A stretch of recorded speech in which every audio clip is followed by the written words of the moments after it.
안녕하십니까. 글로벌투자정보센터의 이준석입니다. 오늘은 최근 경제 정상화 과정에서 미국의 테이퍼링 이슈라든지 또 경기 민감주들의 최근의 아웃퍼폼 그리고 경제 재개주 등에 대해서 좀 알아보는 시간을 갖도록 하겠습니다. 예, 그 9월 달 들어서 처음에 ECB에서 22 정책 회의에서 기존의 팬데믹 양적 완화 프로그램에 대한 매입 속도 조정을 4Q부터 좀 줄이기로 결정을 하면서 시장은 이제 9월에 있을 미국의 FOMC 테이퍼링 이슈에 대해서 다시금 관심이 높아지고 있는 상황입니다. 그렇지만 ECB에서는 이 매입 속도를 조정하는 거에 대해서 테이퍼링은 아니다라고 얘기를 하고 있고요. 기존의 양적 완화를 월 200억 유로 진행하고 있는 거를 12월 달에 기존 팬데믹 프로그램하고 통합해서 좀 논의할 예정으로 줄이진 않고 좀 늘릴 수도 있겠다라는 게 시장의 생각인 것 같고요. 특히 이제 관심이 있는 거 미 연준의 테이퍼링 개시에 대한 선언이라든지 시기인데요. 현재 시장에서는 전체 이제 채권에 대한 프라이머리 딜러라든지 시장 참여자들의 뉴욕 연준의 서베이를 보면은 이미 시장에서는 올해 12월 달에 양적 완화가 시작돼서 내년 3분기 정도에 종료되는 스케줄로 예상을 하고 있기 때문에 단기적인 충격은 제한적일 걸로 예상을 하고 있습니다. 특히나 연준은 이미 계속 코로나 이후에 무제한 양적 완화 이후에 이제 양적 완화를 지속하는 가운데서 여기 보시는 요 선이 미 연준 대차 대조표의 재무부의 예금 잔고거든요. 그래서 이게 똑같이 이제 채권을 찍어내면서 양적 완화를 받아주면서 일단 현금이 쭉 쌓였었죠. 그리고 다들 아시다시피 1월 달 이후에 이제 바이든 정부가 출범하면서 강력한 재정 부양책을 쓰면서 이 현금이 빠르게 시장으로 흘러나오게 됐습니다. 쉽게 말해서 정부의 예금, 연준에 있던 예금이 민간, 일반 국민들이나 또 국민들이 소비를 하게 되면 기업들 아니면 또 자산시장의 투자 이런 것들로 이제 쭉 뿌려지게 된 거였죠. 그렇지만 요거에 대한 흡수를 어떠한 형식으로 했냐라고 하면은 실질적으로 역-RP 제도를 이용을 해서 시장에서 남아도는 현금을 다시 연준이 빨아들이는 그런 행동을 취했습니다. 그러다 보니까 이 역-RP에 대한 잔고가 한 1.2조 달러로 증가되어 있는 상태고요. 이런 상황에서 이제 테이퍼링이 들어간다라고 했을 때는 실제 요 금액만큼은 시장에서 지금 빠져 있는 거기 때문에 단기적인 금리 상승이라든지 혼란은 있진 않을 거다라고 좀 판단을 하고 있습니다. 그러면 현재 테이퍼링이 금융시장이 가능한 상황인가라는 것을 좀 살펴볼 텐데요. 일단은 테이퍼링이 시작하려면은 화폐 유통 속도라고 있지 않습니까? 실제 화폐가 한 바퀴 나가서 경제에서 뭔가의 재화 소비나 경제 활동을 통해서 다시 돌아오는 그런 속도를 뜻하는 건데요. 이런 속도가 상승하면은 미 연준이 실행하고 있는 통화량을 늘리는 거를 좀 줄일 수 있을 거고요. 특히 테이퍼링은 현재 시장에서 관심을 갖고 물가가 중요한 게 아니라 신용 창출, 즉 금융 시스템을 통해서 실제 금융 시스템이 건전하게 돌아가고 있는지가 중요한 것입니다. 2015년 5월 달에 버냉키 당시 연준 의장이 테이퍼를 언급할 당시에는 보시면은 이 파란색 선인 상업은행의 대출이 금융위기 이후에 급감했다가 다시 정상 상황으로 돌아온 걸로 확인을 할 수가 있습니다. 그리고 급락했던 화폐 유동 속도 또한 다시금 상승을 하는 그런 모습에서 이런 언급이 있었고요. 그 이후에 15년도에 실제적으로 됐던 거고요. 현재 상태는 보면은 4월 달부터 해서 시장에서는 테이퍼링에 대해서 굉장히 이슈가 있었습니다. 특히 앞에서 말씀드렸던 연준이 역-RP 제도를 통해서 시장에서 잉여 유동성을 빨아들이는 게 이 4월 달부터 시작을 하게 됐었거든요. 그래서 이제 논의들이 많았었는데 이 당시에는 화폐 유통 속도도 마이너스 상태를 유지하고 있던 상태였고요. 실제로 은행의 대출 증가 폭 또한 계속 하향하고 있는 추세였기 때문에 쉽지가 않았습니다. 근데 현재로서는 이게 4월 달 기준으로 화폐 유통 속도도 플러스로 전환이 됐고 은행의 금융 시스템도 어느 정도 정상화 과정에 있기 때문에 금융 시스템 이런 환경 하에서는 테이퍼링이 진행돼도 크게 무리가 없다라고 저희가 생각할 수 있을 것 같고요. 그렇지만 이제 테이퍼링은 앞에서 말씀드렸다시피 단기보다는 오히려 장기 금리에 대한 좀 리스크는 존재합니다. 과거에 봤을 때 실제로 2014년 테이터 텐트럼이 발생했을 당시에는 현재는 이제 물가가 많이 올라가 있어서 걱정들을 많이 하시지만 물가가 하향 안정화되는 상태에서 오히려 이제 실질 금리라고 하죠. 실질 금리는 그러니까 물가보다 명목 금리, 실제 그러니까 미국채 10년 금리가 낮은 상태로 굉장히 완화적인 상태라고 보시면 될 것 같은데요. 이게 완화적인 중앙은행의 스탠스가 많이 올라오면서 오히려 장기 금리가 이렇게 상승을 하고 그런 것들이 이제 주식으로 대표되는 위험 자산의 밸류에이션을 떨어뜨리는 역할을 하면서 이제 텐트럼이 벌어졌던 거고요. 현재로서는 물가는 상당 부분 높은 수준을 유지하고 있는 상태입니다. 특히나 최근 들어서 이제 공급 병목 현상이라든지 공급층 문제로 일시적으로 계속 그 물가가 상승하고 있는 상태인데요. 이런 것들이 이제 워낙 지속이 되다 보니까 시장에서는 걱정들을 많이 하시는 것 같아요. 그렇지만 이게 이제 기저 효과로 좀 떨어졌던 거고요. 지금은 오히려 이제 기고 효과로 YOY 1년 전 대비해서 소비자 물가를 보게 되니까요. 이것들은 다시 이제 하향될 거다 기고 효과로. 그리고 10년에 대한 기대 인플레이션 같은 경우는 이 10년의 평균치기 때문에 다시금 하향 안정화될 거라고 봤을 때 오히려 물가 요인보다는 중앙은행이 굉장히 완화적으로 통화 정책을 펼치고 있는 이런 실질금리의 상승이 결국 장기 금리의 상승으로 이어져서 이게 자산 평가를 할 수 있는 할인율에 영향을 미치게 되는 거에 대해서 좀 걱정들을 하시는 것 같아요. 그래서 저희가 테이퍼링이 시작된다고 하면 이거는 정상화를 위한 과정이지 않습니까? 그렇게 생각을 했을 때는 정상화에서 경기는 돌아서는데 요런 만약에 시장에서 걱정하듯이 물가가 생각보다 잡히지 않고 꽤 고물가 수준을 유지한다고 하면은 결국에는 연준도 이런 실질금리 완화 정책을 빠르게 돌릴 수가 있게 되는 거거든요. 이런 것들이 결국에는 할인율의 상승, 그러면은 결국 위험 자산에 대한 매력도가 떨어지는 이런 역할이 나타나기 때문에 그런 거에 대해서는 저희가 좀 주의를 해야 된다라고 생각할 수 있을 것 같습니다. 다음으로는 이제 현재 경기라든지 물가 그리고 현재 자산 시장을 통해서 어떠한 자산과 어떠한 스타일의 섹터가 좀 유망할지에 대해서 좀 알아볼 건데요. 그거에 앞서서 매월 마켓에서 PMI 지수라고 그래서 구매자 관리 지수에 대해서 서베이를 계속 진행합니다. 근데 현재 8월 달에 서베이를 진행한 거를 보면요. 실제 이 기준선은 50이고요. 14개월 연속 확장세가 계속 이어져 있는 가운데 다들 아시다시피 델타 변이의 영향으로 확장 속도는 1월 이후 가장 느려, 그러니까 슬로우해졌다는 거고요. 이런 것들이 이제 경기 둔화에 대한 우려가 발생하고 최근에 물가가 계속 오르다 보니까 심지어 이제 스태그플레이션까지도 걱정들을 하시는 것 같아요. 그렇지만 현재 상태는 공급망 제약으로 인해서 이제 제조업이 좀 시장의 최저치로 좀 떨어지곤 했지만 중국의 수출이라든지 아니면 9월 10일까지의 한국의 수출 금액으로 놓고 봤을 땐 실질적으로 계속 수출은 성장하고 있다.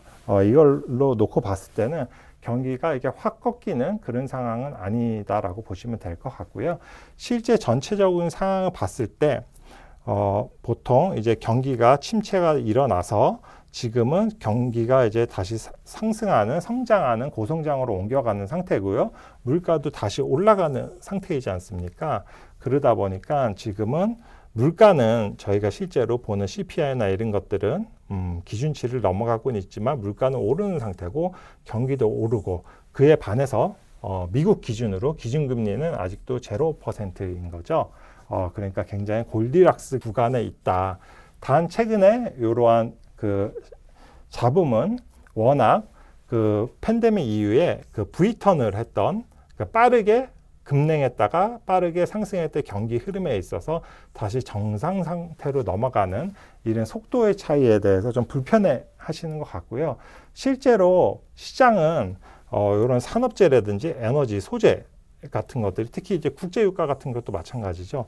이런 이 골디락스, 이런 성장 구간에 나타나는 업종들이 굉장히 강세를 띠게 됩니다. 특히나 이제 뭐 산업재라든지 에너지, 소재 이런 것들은 기업들이 기존에 경기가 급냉이 됐다가 앞으로 경기가 좋아지고 수익이 나니까 당연히 저금리에서 투자를 일어나지 않습니까? 이러다 보니까 산업재 수요, 특히 이제 철강이나 화학 제품 같은 수요, 또 에너지 이런 것들이 계속 올라오게 되면서 이쪽 섹터가 좀 아웃퍼폼하는 구간이라 보시면 될 것 같고요. 국내도 마찬가지고 전 세계적으로 이제 부동산이 저금리 때문에 굉장히 그 좀 문제인 상태인데 어찌됐든 부동산 같은 경우는 단기적으로는 금리에 좀 민감하게 반응하지 않습니까? 뭐 지금은 기준금리가 제로라고 하더라도 시중금리가 꾸준히 올라가는 상태에 있어서는 부동산보다는 주식이 좀 우월한 자산이지 않을까라고 그렇게 생각을 하고 있습니다. 그래서 이제 실제적으로 그러면은 현재 그 주식시장에 상장되어 있는 글로벌 기업들의 이익 동향이 어떠한 형식으로 나타나냐라고 봤을 때는 선진국과 신흥국 간의 경기차는 델타 바이러스로 인해서 계속 나타나고 있습니다. 실제 글로벌 12개월 선의 EPS를 보게 되면은 지난달 대비해서 글로벌로 0.7% 상향됐는데요. 선진국은 0.8%, 신흥국은 0.3%로 약세인 영향을 띠고 있고요. 실제 선진국에서는 일본이라든지 유럽, 미국과 같은 주요 선진국들의 기업들의 성장폭이 EPS 증가폭이 나타나고 있고요. 특히나 이제 중국이나 홍콩, 중화권 같은 경우는 뭐 정부의 정책이나 여러 가지 이슈는 있지만 특히 PMI도 좀 꺾여 있는 상태고요. 실제로 기업의 이익 전망치도 소폭 하향 조정되고 있다. 특히 이제 한국 같은 경우도 소폭 하향 조정된 것들이 이러한 최근에 이제 조정에 대한 영향이 좀 나타나지 않았나라고 볼 수 있을 것 같고요. 여기서 보시면 러시아나 브라질 같은 경우는 꾸준히 기업의 이익의 성장폭이 나타나고 있는데 이게 대표적인 원유라든지 철강석 이런 자원 수출 국가들이지 않습니까? 그렇기 때문에 이런 자원을 수출하는 국가들의 이익은 꾸준히 증가하고 있다라고 보시면 될 것 같고요. 업종별 흐름으로 놓고 봤을 때도 앞에서 보셨다시피 에너지, 산업재, 소재가 꾸준히 뭐 신흥국, 선진국 할 것 없이 꾸준히 상승을 하고 있는 모습을 저희가 확인을 할 수가 있을 것 같습니다. 그래서 대표적으로 이제 뭐 에너지나 소재나 이런 업종들이 이익의 증가폭이 좋아지고 있다라고 말씀드렸는데 대표적으로 이제 에너지 하면 국내에는 정유주라고 말씀드릴 수 있죠. 근데 정유주 같은 경우도 실질적으로 작년에 막 마이너스 유가가 갈 정도로 해서 굉장히 어려운 구간들을 지났었는데 현재는 우호적인 업황 흐름이 계속 이어져 나가고 있다라는 거고요. 실제 정유주의 이익은 국제 유가의 방향성 결국 올라야 되죠. 재고의 평가 이익이 발생하는 부분이고요. 그리고 정제 마진, 실질적인 마진 이익이 올라가야 되고 OPS라고 해서 이거는 이제 중동산 원유에 대한 프리미엄 가격인데요. 이런 것들은 이제 원가의 부분이니까 낮아지는 추세가 나오면 이익은 올라간다라고 보시면 될 것 같아요. 실제로 9월 2주차 기준으로 해서 싱가포르 복합 정제 마진이 5.2불대로 2년 만에 5불을 돌파했습니다.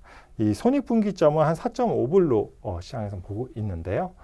그동안 강세를 이끌었던 휘발유 부분이 살짝 주춤한 가운데서 그 등유나 경유와 같은 나머지 이제 좀 주춤했던 그 마진, 그 정제 마진들이 상승하면서 전반적으로 다 좀 올라오고 있는 정제 마진의 상승을 지지하고 있다라고 보시면 될 것 같고요. 이 마진의 개선은 중국이 환경 문제로 인해서 석유 제품에 대한 수출 통제를 지속하고 있습니다.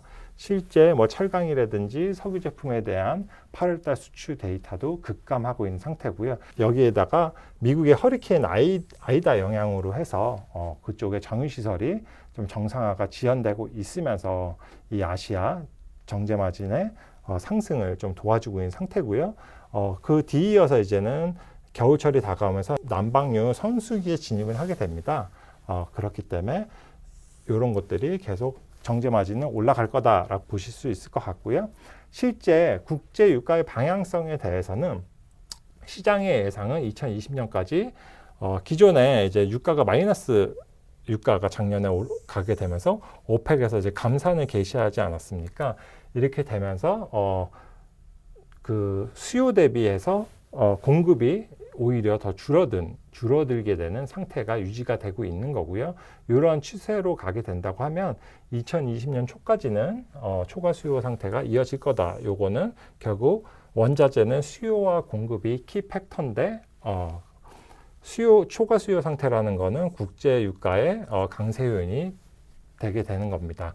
그리고 그 정유업체 원가로 할 수 있는 OSP 같은 경우에는 최근에 이제 오펙이 8월 달부터 해서 월간 감산 규모를 점차적으로 줄여나가기로 했습니다. 이거는 생산량을 늘린다는 얘기고요. 이렇게 되면은 결국에는 중동산, 대표적으로 사우디의 원유 수출 확대가 되겠죠. 그러면은 이게 자기네들의 그 석유 원유를 팔기 위해서 요 프리미엄 자체를 전월에 3불대였는데 1.7불대로 낮추면서 그 원유에 대한 수요를 좀 불러일으키는 그런 영업을 하는 거고요. 이거는 점진적으로 계속 우하향할 걸로 예상을 하고 있습니다. 요거는 결국에는 아시아 정유사의 원가 개선 요인으로 나타나기 때문에 앞에서 말씀드린 국제 유가라든지 정제마진, OSP 이런 것들 이익의 상승이 점쳐질 수 있다라고 좀 보시면 될 것 같아요. 예, 다음으로는 대표적인 소재 이제 철강 업종인데요.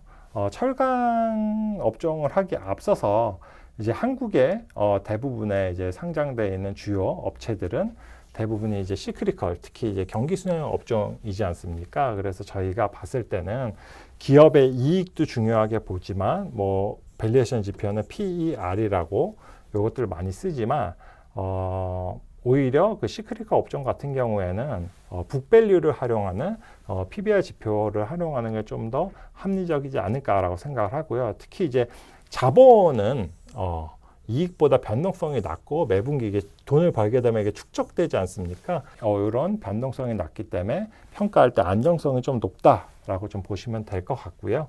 실제 코스피의 현재 PBR은 약 한 1.13배로 과거 2010년 이후에 평균치 대비 소폭 높은 편입니다.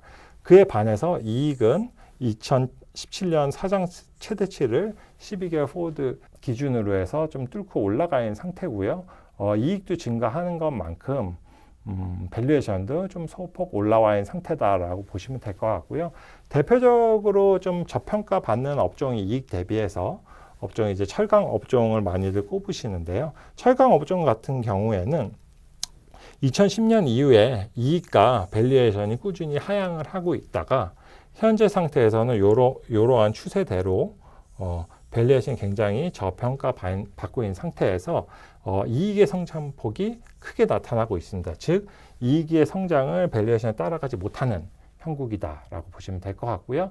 철강 산업은 주로 이제 전방 산업이 이제 자동차, 건설, 기계, 설비 투자 같은 것들이 있는데 이게 이제 산업재 같은 것들이죠. 최근에 이제 경기 회복 속도가 좀 둔화 우려가 있는데도 불구하고 이런 것들 경기의 확장세가 이어지고 있기 때문에 전방의 수요는 좋다라고 보시면 될 것 같고요. 특히나 이렇게 최근에 이익이 올라오는 데 반해서 좀 시장의 반응이 없었던 이유는 특히 중국의 탄소 배출 감소 정책으로 이제 감산이 일어났었거든요. 근데 과거에도 이런 감산 이슈로 시장의 기대감은 계속 줬지만 결국에는 감산이 안 일어나고 중국에 남는 물량이 아시아 시장으로 흘러나오면서 계속 그 이익의 증가에 대해서 제한하는 역할을 했었는데요. 앞에서 말씀드렸듯이 정유와 마찬가지로 전 세계적인 이제 뭐 탄소 배출 감수 정책이 강하게 시행되면서 철강 강산의 수출 통제로 아시아업황이 굉장히 좋은 상태입니다. 이런 것들이 좀 반영되면서 8월까지는 게리 글로벌 철강 업체 대비해서는 게리가 이어졌던 게 9월 들어서는 좀 아웃퍼폼 하고 있는 상황이라 보시면 될 것 같고요. 상반기에 굉장히 호시적이 이어졌었는데 하반기에도 지속적인 가격 인상, 특히 이게 정가를 하는 거죠. 뭐 조선업체라든지 자동차의 건설 기계 이런 것들도 정가를 하고 있는 상태라서 이제 긍정적인 실적도 기대가 가능하다라고 보시면 될 것 같아요. 그 다음으로는 최근에 이제 백신의 보급 속도가 올라가면서 위드 코로나에 대한 관심들이 굉장히 높으신데요. 요 관련주들에 대해서 하나하나 좀 말씀드리도록 하겠습니다. 그 위드 코로나 관련해서 대표적으로 관심이 굉장히 많으신 업종이 항공과 호텔, 레저 업종입니다. 네, 일단 결론부터 말씀드리면은 현재의 이익 수준 대비해서 PBR, 즉 밸류에이션은 좀 두 호텔 레저나 항공사 같은 경우 좀 많이 높은 상태다라고 보시면 될 것 같고요. 실제로 이익은 아직도 코로나 이전을 회복 못한 마이너스 상태입니다. 항공사 같은 경우는. 그에 반해서 뭐 물론 이제 구조조정 효과나 이런 것들 때문에 이제 과점화 얘기들 많이 하세요. 그래서 이런 것도 긍정적이지만 실제로 애널리스트들의 매출 회복 컨센서스는 2023년은 돼야 코로나 이전을 회복한다. 그러면은 아직도 1년이 넘게 남지 않았습니까? 심지어 이거는 1년 뒤에 EPS 그로스인데요. 그에 반해서 주가는 과거 평균 밸류에이션 수준보다 많이 올라와 있는 상태죠. 이 얘기는 오히려 이런 업종은 선반영되지 않았나라고 좀 판단하실 수 있을 것 같고요. 호텔 레저 같은 경우도 뭐 비슷합니다. 이익이 많이 급감되어 있는 상태에서 밸류에이션은 그냥 그나마 항공보다는 낮지만 꽤 높은 형국에 있기 때문에 이런 쪽도 이익 전망치 대비해서 밸류에이션 갭이 좀 벌어져 있어서 다소 부담스럽다라고 좀 말씀드릴 수 있을 것 같고요. 다음으로는 이제 그 화장품과 미디어 산업인데요. 특히 이제 화장품 같은 경우는 이 안에서 이 업종 안에서 LG 생활건강이라든지 코일 같은 경우는 이익 레벨이라는 거는 절대적인 숫자도 중요하지만 기업의 이제 ROE가 있지 않습니까? 꾸준히 20% 안팎을 지켜내는 우수한 이익의 성장성이라든지 지속성을 좀 보이는 기업들이고요. 특히나 LG 생건이나 코일 같은 경우는 꾸준히 뭐 해외 시장 확대라든지 품목을 늘린다든지 브랜드력을 가지고 성장성 관리를 꾸준히 하고 있는 굉장히 우량한 회사들입니다. 그렇지만 최근에 이제 화장품 업종이나 이런 것들이 같이 좀 저평가 받는 가운데서 이익은 증가되는 부분이 좀 반영이 너무 안 되지 않았나라고 해서 오히려 앞에서 말씀드린 뭐 항공이나 호텔, 레저에 비해서 그냥 단순히 이익의 흐름과 밸류에이션 놓고 봤을 때는 이런 업체들은 좀 저평가 받고 있다라고 좀 생각하시면 될 것 같고요. 미디어 같은 경우에는 굉장히 과거 대비해서 밸류에이션이 높아져 있는 상태지만 그거와 동시에 이익 레벨도 꾸준히 강하게 올라와 있는 상태입니다. 특히나 뭐 하이브를 그 밸류에이션 레벨이 올라갔던 거는 뭐 하이브 같은 것들이 상장을 하면서 업종 전체 이제 밸류에이션이 또 올렸던 효과는 있지만 이런 것들이 뭐 엔터사의 뭐 플랫폼 확장성이라든지 특히나 이제 엔터 뭐 3사, 4사 SM이나 뭐 JYP처럼 이 해외 콘서트가 실제로 위드 코로나로 개최가 된다고 하면 오히려 실적이 더 업되는 이런 경우가 있어서 앞에서 말씀드린 호텔 레저나 항공 업종보다는 이런 업종들은 그나마 밸류에이션 매력도가 있다라고 좀 말씀드릴 수 있을 것 같아요. 그리고 마지막으로 이제 위드 코로나 관련해서 그 유통이나 필수 소비재 업종이 있거든요. 근데 특히 이제 유통 같은 경우나 필수 소비재는 뭐 대표적인 어떻게 보면 가치주라고 할 수가 있죠. 이게 또 가치주가 될 수 있는 거는 보시면 알겠지만 두 업종 다 꾸준히 밸류에이션이 장기적으로 우하향 됐습니다. 근데 그 이유는 유통 같은 경우는 이익과 밸류에이션이 꾸준히 하락을 해왔던 상태고요. 필수 소비재 같은 경우는 이익이 굉장히 정체돼 있었죠. 이러다 보니까 이런 것들이 가치주 컨셉에서 관심들은 많으신데, 유통 같은 경우는 특히나 이제 최근에 이제 플랫폼 같은 거, 쿠팡으로 대표되는 플랫폼의 진출로 인해서 공세에 의해서 직격탄을 맞은 업종이라고 할 수가 있죠. 코로나19를 제외하고도요. 실제로 이마트 마진 같은 경우도 15년도에 7%였는데 2020년도에는 2%로 감소한 이런 형국이 있고요. 구조적으로 이렇게 이익이 감소하는 업황의 흐름을 돌릴 수 있는 매개체가 있을까에 대해서 오히려 유통주에 대해서 투자할 때는 좀 고민이 좀 필요한 부분이 아닐까라고 하고요. 또 음식료로 대표되는 필수 소비재 같은 경우는요.